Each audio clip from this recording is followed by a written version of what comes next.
I am beyond honored to receive this award today. Thank you so much, Tom. I was born with classic bladder exstrophy in 1992. I'm from New Bern, a small town in eastern North Carolina, and I live there today with my husband. My story begins with an immediate ambulance ride from our local hospital to a regional hospital shortly after birth, where I had an immediate closure.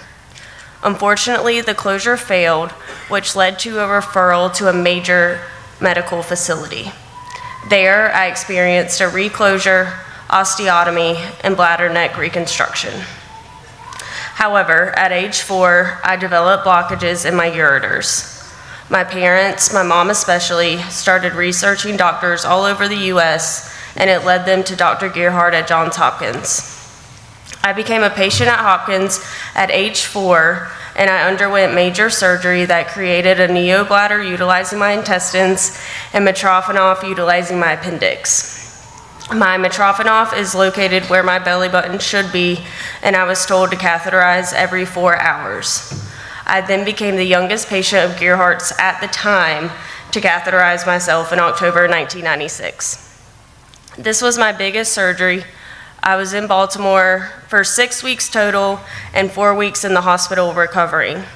I remember spending Halloween there and staying in the children's house with other Hopkins pediatric patients. After that major surgery, I had 2 more surgeries within 9 months, and my parents, my dad especially, was frustrated with not being able to help me. I can't imagine my parents' experience and how helpless they felt.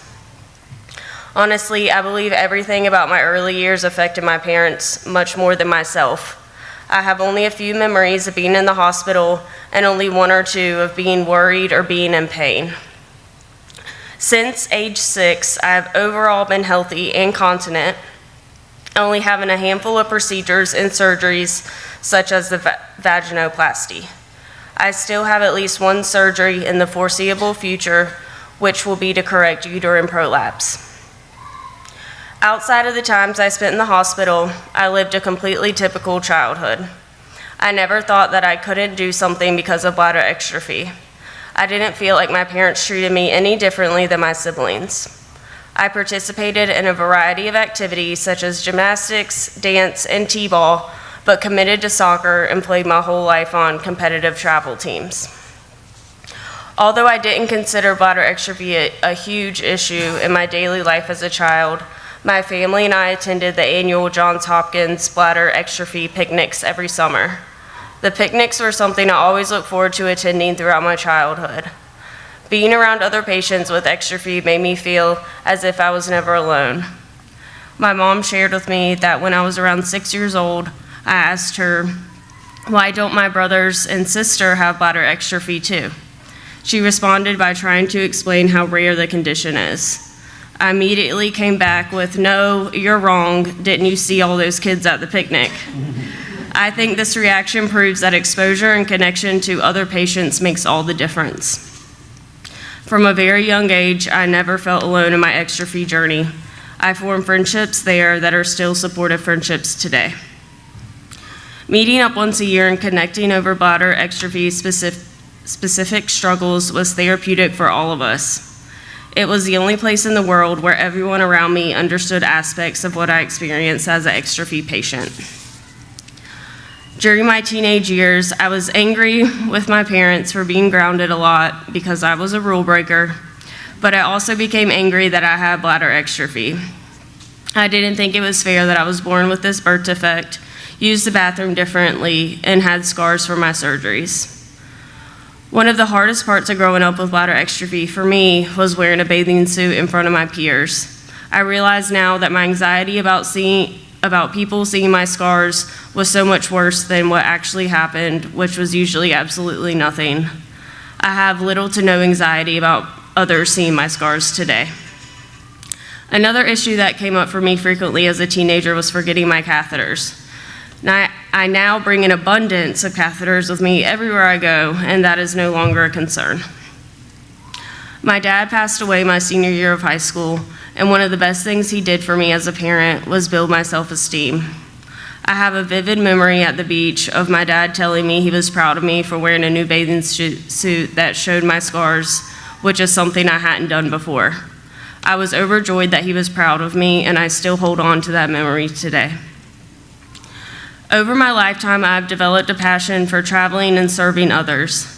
I volunteered at an orphanage in Peru for 2 months in my early 20s, and during my time there, I participated in adventurous activities such as rock climbing and paragliding. I also volunteered as a camp counselor for 3 years at Youth Rally, which is a camp for children with bowel and bladder conditions. Youth Rally is an amazing camp that values connection and learning how to be independent while also having a lot of fun. In addition to traveling and volunteering, I obtained my Bachelor's of Psychology and Master's of Social Work.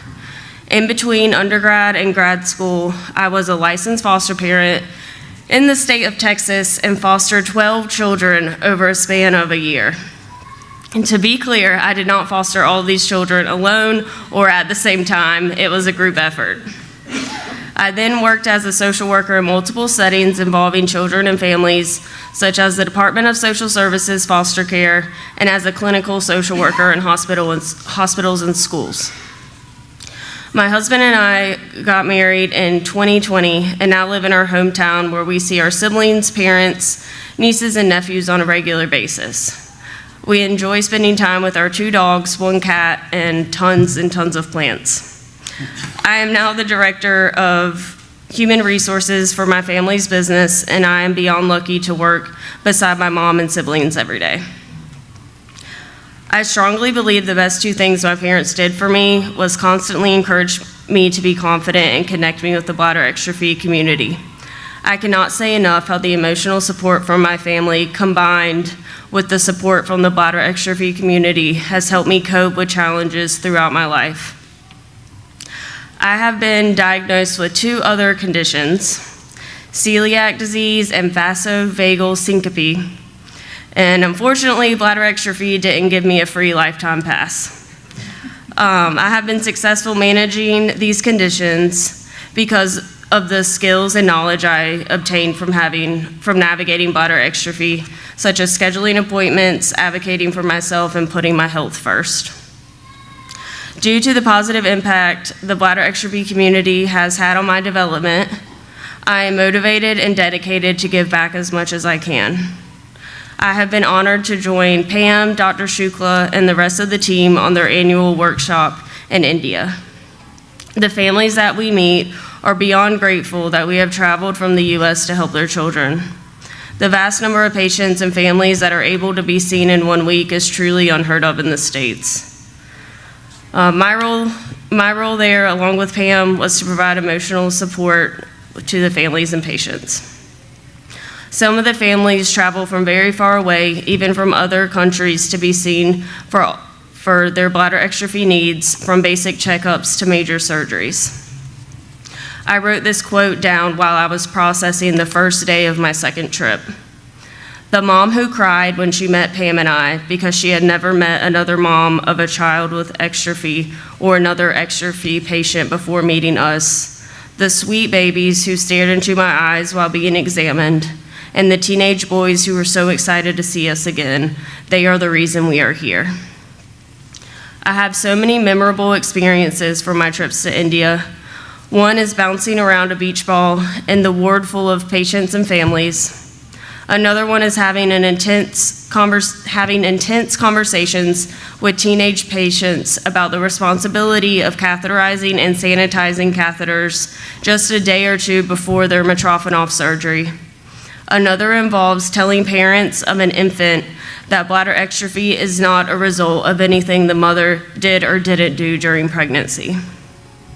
The surgeons, nurses, and everyone involved on the trip is making a huge difference in every single patient's life, from life-changing surgery to just simply letting them know that we care and they are not alone. I hope that I am able to give the parents and patients in India hope that they can live a fulfilling life regardless of being born with the birth defect of bladder exstrophy.